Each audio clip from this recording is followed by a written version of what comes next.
Mitosis কোষ বিভাজনের মাধ্যমে একটি কোষ হতে কিভাবে আরেকটি নতুন কোষ গঠিত হয় তা দেখা যাক। একটি কোষের অভ্যন্তরে থাকে নিউক্লিয়াস। নিউক্লিয়াসের ভিতরে সুতোর মতো পেঁচানো অসংখ্য ক্রোমোজোম থাকে।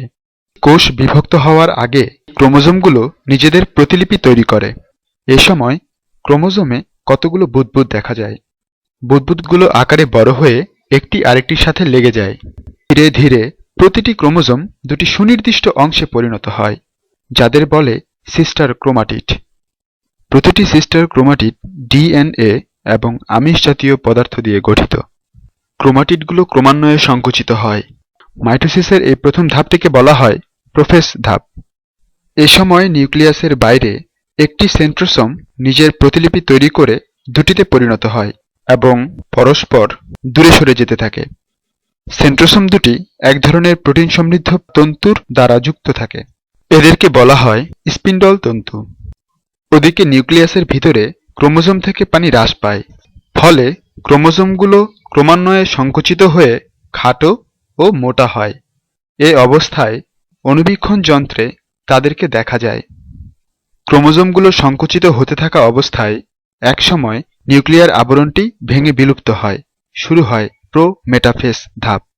এ সময় দুই দিকে মেরুযুক্ত মাকু আকৃতি স্পিন্ডল তন্তুর সমন্বয়ে একটি স্পিন্ডল যন্ত্র সৃষ্টি করে।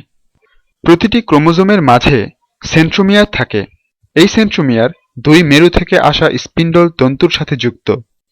প্রথমে তারা একই দিকে নড়তে থাকে, পরে পরস্পর বিপরীত দিকে গতিশীল হয়। শুরু হয় মেটাফেজ ধাপ।